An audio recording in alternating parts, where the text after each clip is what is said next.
नमस्कार, ये star news देख रहे हैं आप। मैं हूँ आपके साथ हुज़ैफा गौर। वक्त हो चला है उत्तर प्रदेश की खबरों का। पहली खबर लखीमपुर खीरी से है, जहाँ पर एक बाघिन कैमरे में कैद की गई। दरअसल बाघिन अपने 3 बच्चों के साथ थी। एक बाघिन अपने 3 बच्चों के साथ देखी गई। अभी उधर से निकलने आपको बता दें कि ये कहा गया है कि अभी उधर से निकलने वाले कृपया सावधान रहे। किसान भाई अपने खेतों में होशियारी से जाएं। उधर के निवासी रात में घर से न निकले, वन विभाग को सूचना भी दे दी गई है। जो आप तस्वीर देख रहे हैं, इसमें एक बाघिन है जिसके साथ 3 बच्चे भी हैं।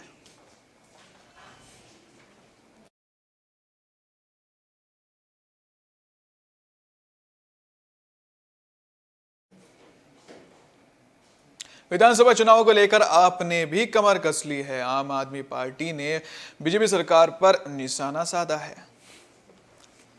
उत्तर प्रदेश में 2022 में विधानसभा चुनाव होना है। इसको लेकर सभी राजनीतिक दलों में जनता के बीच पहुंचकर जन समर्थन जुटाने के प्रयास किए जा रहे हैं। इसी श्रृंखला में समाजवादी पार्टी का गढ़ कहलाने वाले जिले रामपुर में आम आदमी पार्टी के प्रदेश प्रभारी राज्यसभा सांसद संजय सिंह एक जनसभा में पहुंचे। संजय सिंह ने मंच से बोलते हुए बिजली और रोजगार की समस्या को लेकर अपने चुनावी वायदों में फ्री बिजली और बेरोजगारी को प्रतिमाह बेरोजगार भत्ता देने की बात कही। इसी के अलावा उन्होंने बीजेपी पार्टी पर निशाना भी साधा। उन्होंने कहा कि उन्होंने महंगाई बढ़ाई है।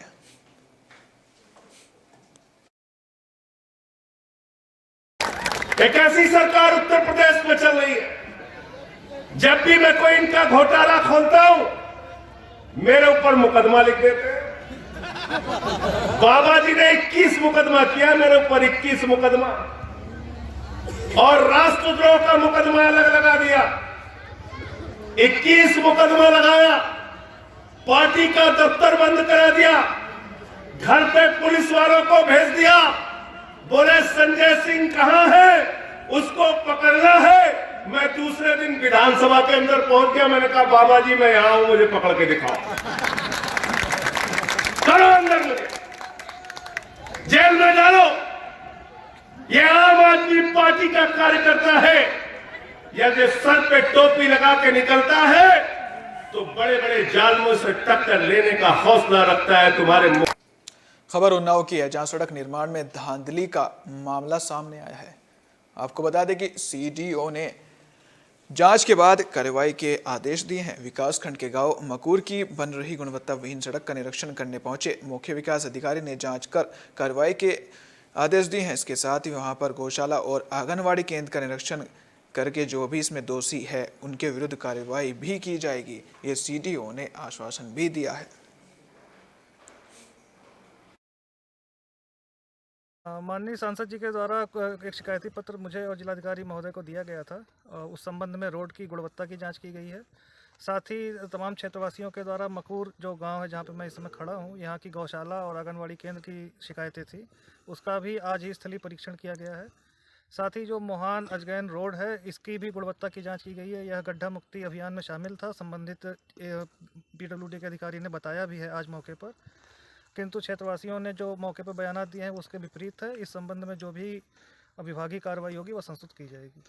सर, किसी प्रकार की कार्रवाई किस तरह का दंडनीय कोई कार्रवाई भी होनी है गौशाला या रोड के किसी मामले में?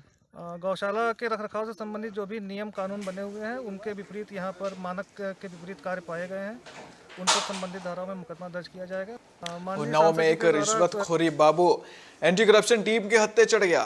दरअसल बाबू रिश्वत ले रहा था।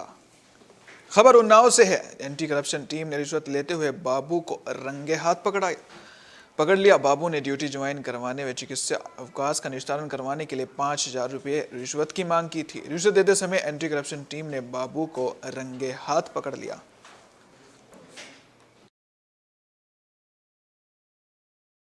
के माध्यम से इस बात की जानकारी हुई है कि औराज विकासखंड में इस तरीके का एक प्रकरण सामने आया है और एंटी करप्शन टीम संबंधित बाबू को अपने कस्टडी में लेकर गई है। इस तरह की तमाम शिकायतें पहले भी शिक्षा विभाग से संबंधित मेरे पास आती रही हैं। रूप से पैसे लेकर कुछ कतिपय अधिकारियों द्वारा ट्रांसफर पोस्टिंग का खेल खेला जा रहा है।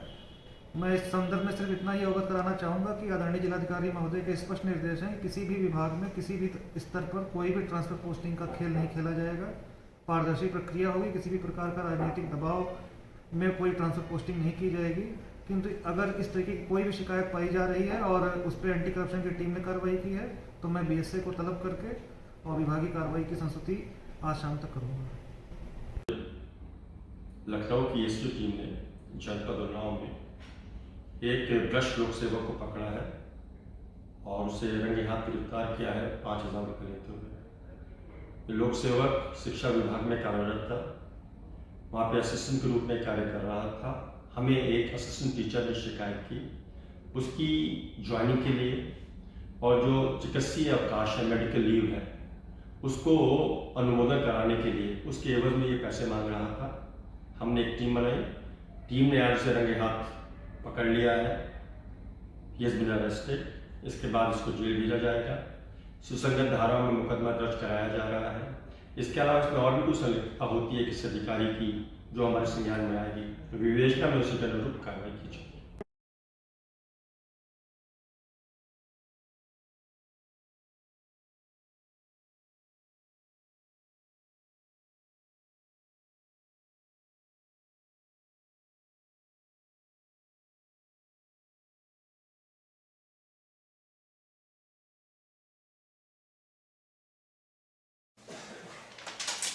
खबर संभल की है जहां कर्मचारी प्रदर्शन कर रहे हैं। दरअसल कर्मचारियों की मांग है कि उनका वेतन बढ़ाना चाहिए।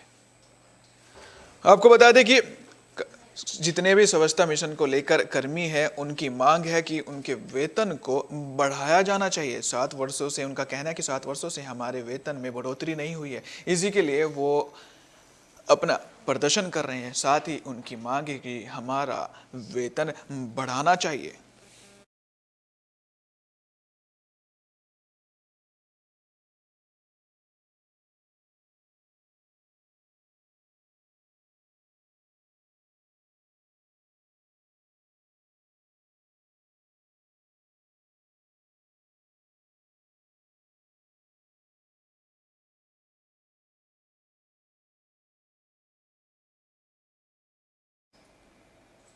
स्वच्छता कर्मियों की पुलिस से नोकझोंक हो गई। खबर पीलीभीत की है। आपको बता दें कि भुगतान की मांग को लेकर सीडीओ को उन्होंने साथ ही ज्ञापन भी सौंपा है। जनपद पीलीभीत से सभी ब्लॉक के स्वच्छता ग्राही के साथ स्वच्छता के जिलाध्यक्ष गेंदन लाल कश्यप और उनके साथ सैकड़ों पहुंचे स्वच्छता ग्राही, जिन्होंने यशवंतरी देवी प्रांगण में इकट्ठा होकर पैदल चलकर विकास भवन की ओर जा रहे थे। रास्ते में पुलिस प्रशासन ने रोका। जिलाध्यक्ष पुलिस प्रशासन के साथ उनकी नोकझोंक हो गई, जिसके बाद पुलिस प्रशासन ने अपने साथ 10 लोगों को एक साथ ले जाकर मुख्य विकास अधिकारी को ज्ञापन दिलवाया।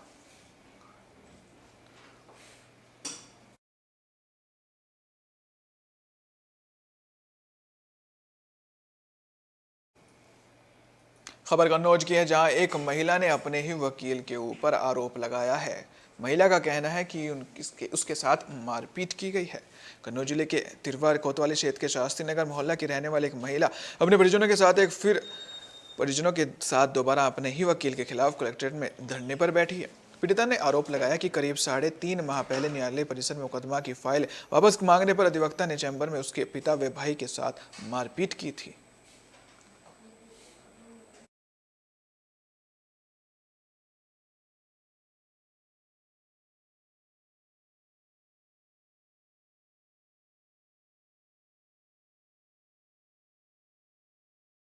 मुकदमा पंजीकृत रणधीर माथुर ने कराया, उसको खारिज किया जाए और उसके बाद में जो रणधीर माथुर ने झूठी मेडिकल लगाई है उसकी दोबारा फिर से मेडिकल कराया जाए और मेरा जो मुकदमा है वो मेरी वीडियो फोटोज में मौजूद जिस प्रकार से घटना घटित हुई है उसी आधार पे और मेरी पापा की जो मेडिकल रिपोर्ट है उस आधार पे पूरा मुकदमा मेरा पंजीकृत किया जाए। मैंने जो जनता लोगों से भी मेरी मदद करी है और SP sir ji, DO sir ji, मेरी लास्ट उम्मीद है, मेरी पुकार सुन लीजिए। खबर संभल की है, जहां पर एक व्यापारी के साथ लूट का मामला सामने आया है। दरअसल खल व्यापारी जा रहा था, जिसके साथ लूटपाट की गई, उससे 5 लाख रुपए लूट ले गए। संभल से जहां एक खल व्यापारी के प्रतिष्ठान पर धावा बोल कर बदमाश 5 लाख रुपए लूट ले गए। लूट की घटना सीसीटीवी में कैद हो गई। सनसनीखेज वारदात के बाद आला अधिकारी मौके पर पहुंचे हैं, जहां उन्होंने जांच शुरू कर दी है। चंदौसी के अंतर्गत ये ब्रह्म बाजार के क्षेत्र में गोपाल बाजार क्षेत्र है। इसमें ये गली के अंदर इनकी एक दुकान है। इसमें आज शाम को ये जानकारी मिली कि 3 लड़कों के द्वारा यहाँ पहुंचे हैं। उन्होंने इनके साथ में इनके 2 मोबाइल और साथ में जो इनके ड्रॉर में कैश था, जो अभी व्यापारी जो है उनका बताया है कि करीब 4-5 लाख रुपए कैश है, उसको इनके द्वारा लूट के और ये लोग ले गए हैं। प्रथम दृष्टया जो अभी तक एक CCTV फुटेज मिली है उसके आधार पर हम लोग जांच कर रहे हैं। जो मोबाइल और बाकी जो पैसा गया है उसको ट्रेस कराने की कोशिश की जा रही है। जो अभी जानकारी हुई है उससे ये लग रहा है पहली दृष्टया कि ये किसी जानने वाले का भी काम हो सकता है। हम लोग उस एंगल पे भी काम कर रहे हैं। जो यहाँ के ऐसे एक्टिव गैंग हैं उनकी वो छाना जा रहा है और जल्दी इस घटना का वर्कआउट किया जाएगा। कैसे हुई? हम लोग तो बैठे हुए बहीखाते कर रहे थे, सामने से आए करीब 5:45 बजे 3 जने और उन्होंने ग्राहक समझते हुए पूछा क्या हुआ। उन्होंने अपने हाथ से कट्टे निकाल लिए या रिवॉल्वर निकाल ली और लूट के लिए उन्होंने हमारी तरफ तान दी। तो मैंने उनसे ये कह दिया आपको जो ले जाना वो ले जाओ, हम विरोध कुछ नहीं कर रहे हैं। तो वो सब जो था पैसा वैसा यहाँ वो ले गए। लगभग कितना रुपया होगा? लगभग 5 के आसपास। और क्या क्या सामान ले गए इसके अलावा? 2 मोबाइल ले गए। खबर फिरोजाबाद की है, जहां कपड़े की दुकान में मारपीट का मामला सामने आया। दरअसल मामला इतना सा था कि रेट कम करने को लेकर हंगामा खड़ा हो गया। फिरोजाबाद थाना नारखी कोटला में कपड़े की दुकान पर रेट कम करने को लेकर दबंग जिला पंचायत सदस्य और उनके साथ उन्हें कपड़ा रेडीमेड दुकान मालिक के साथ जमकर मारपीट की। वही दुकान मालिक की परिवार की महिलाएं बीच बचाव को आए तो उनके साथ भी मारपीट की गई। मौके पर पहुंचे आसपास के लोगों ने जिला पंचायत सदस्य और उनके साथियों को दौड़ाया। दोनों पक्षों में जमकर नोकझोंक और तनातनी भी देखी गई।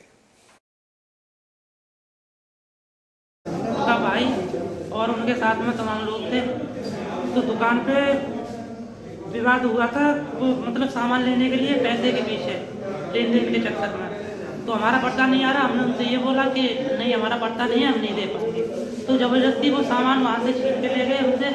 हमने रोकने की कोशिश की तो उन्होंने तमंचे थे उनके पास, रिवॉल्वर थी, उन्होंने फायर खोले और हमको मारा। ये लोग मुझे बचाने आए, बगल में इनकी भी दुकान है तो इन लोगों को भी मारपीट की। आपके चोट है कहाँ है? ये गले में चोट है, पीछे कपड़े की। कपड़े की। क्या खरीदा था उन्होंने? उन्होंने पैंट शर्ट, उनका भाई जो था वो पैंट शर्ट लेने आया था। कौन से गांव की बात है? कोटला। अच्छा, क्या पैसा देना नहीं चाह रहे थे या पैसा कम ज्यादा वाले खरीदने आते हैं तो कस्टमर बोलते हैं हम इतने देंगे, हमारा पड़ता नहीं आता, मना करते हैं। उस चक्कर में उनके पास पद था, उन्होंने ये बोला था कि मेरी बहन मतलब जिला पंचायत है, पद क्या है तू मुझे जानता नहीं है, मेरी बहन जिला पंचायत है, ऐसे छीन के ले जाऊंगा और सारा कुछ ले जाऊंगा। वोट भी जबर डालने का प्रयास भारतीय जनता पार्टी के लोगों ने किया था।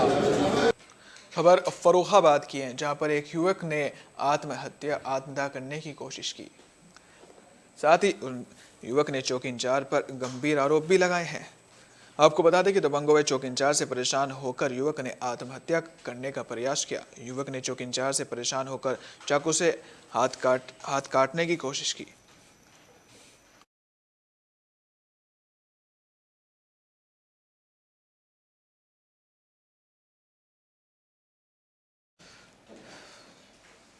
खबर बहराइच की है, जहां पर खेत में एक शव पड़ा मिला। परिजनों ने आशंका जताई है कि हत्या की गई है। ताजा मामला बहराइच के कोतवाली नानपारा इलाके के बेलवा का है, जहां खेत के पास युवक का शव बरामद हुआ। परिजनों ने हत्या की आशंका जताई है। शव मिलने के बाद गांव में मातम का माहौल बना हुआ है। आज थाना कोतवाली नानपारा के बेलवा गांव निवासी युवक का शव बरामद हुआ। साथ ही परिजनों में हत्या की आशंका जताई जा रही है। भाई पे हमारा भाई नहीं था, फिर हमने फ़ोन लगाया, कोशिश किया, फ़ोन लगा, फ़ोन नहीं उठाया, फ़ोन घंटी गई, फ़ोन नहीं उठाया। फिर उसके बाद में जब सुबह होते हुए गांव में हमने ढूंढा, थाना गए, तब कहीं पता किया, कहीं नहीं मिला। दरख्वास्त लिखाया, दरख्वास्त देने के लिए प्रधान को लेके गए, वहाँ दरख्वास्त कोतवाल साहब ने नहीं लिया। फिर वहाँ से वापसी आए, फिर यहाँ सब पुरवा पे गए, वहाँ से कुछ लगा रहा था कि यहीं है, तो वही खोज-बेज किए तो नहीं मिला। फिर दोबारा थाने को जा रहे थे, अचानक खबर आई कि हमारा भाई लाही के खेत में मरा हुआ पड़ा है। थाने पे जब गए तो वो इंस्पेक्टर साहब ने क्या कहा आपसे? इंस्पेक्टर साहब ने कहा कि एप्लीकेशन अभी मत दो, 24 घंटा के बाद में कोई प्रक्रिया हम कर सकते हैं। गुमशुदगी का आप एप्लीकेशन लेने गए थे? जी। अच्छा, ये कैसे मरे, कैसे घटना घटी? पुत्र बहादुर खां साकिन बिलवा, बोपतपुर, थाना कोतवाली नानपारा ने थाना नानपारा पारा पे आकर एक लिखित तहरीर दिया है कि इनका भतीजा अनंका उर्फ अब्दुल हलीम उम्र करीब 21 वर्ष, ये 21/12/2021 की रात्रि से घर से निकला था, घर नहीं पहुंचा है। उसकी लाश गांव के ही एक राधा मोहन सिंह के खेत में मिली है। लिखित तहरीर के आधार पर इसमें नामित अभियुक्त गणों के विरुद्ध अभियोग पंजीकृत कर दिया गया है। पंचायतनामा पोस्टमार्टम की कार्रवाई सुनिश्चित कराई जा रही है। अभियुक्तों की गिरफ्तारी के लिए टीमें लगा दी गई हैं। इनकी गिरफ्तारी करके घटना का शीघ्र अनावरण किया जाएगा और अभियुक्त गणों के विरुद्ध कड़ी कार्रवाई सुनिश्चित की जाएगी। शहीद नंदलाल का पार्थिव शरीर उनके गांव में पहुंचा, जहां गांव वालों में शोक की लहर है। राजस्थान के सूरतगढ़ में शहीद हुए नंदलाल का पार्थिव शरीर आज उनके गांव संगम नगरी प्रयागराज के पहाड़पुर लाया गया, जहां आस पड़ोस के लोग हजारों की संख्या में पहुंचे। पहाड़पुर की नंदलाल में शहीद होने की सूचना मिलते ही घर सहित पूरे गांव में शोक की लहर दौड़ गई। शहीद के घर वालों का दिन और रात दुखों से गुजारा है। शहीद के रोते बिलखते परिजन अब जिला प्रशासन और सरकार से सहायता की आस लगाए बैठे हैं। तहसील हंडिया के निवासी नंदलाल यादव शहीद हुए हैं राजस्थान के सूरतगढ़ में। तो सरकार इनके लिए बहुत सारी स्कीम्स रहती है, तो उन सभी स्कीम्स का भी फ़ायदा देगी और उनके बच्चों का किस तरीके से ख्याल रखा जाना है उसका भी ख्याल रखेगी। और उनका मान सम्मान बढ़ाने के लिए हमारे यहाँ के सांसद जी ने भी घोषणा किया है कि शहीद के गांव के द्वार के लिए वो 10 लाख रुपया देने वाले हैं। बाकी सरकार अपनी तरफ से हर शहीद के लिए भी बहुत एफर्ट करती है, जिला प्रशासन भी पूरा उस पर काम करेगा। तो शहीद के मान सम्मान और उनके परिवार के लिए सरकार यथासंभव। उत्तर प्रदेश की खबरों में फिलहाल इतना ही। देखते रहिए स्टार न्यूज़, क्योंकि यहाँ पर खबरों का सिलसिला कभी नहीं थमता। दीजिए इजाजत, नमस्कार।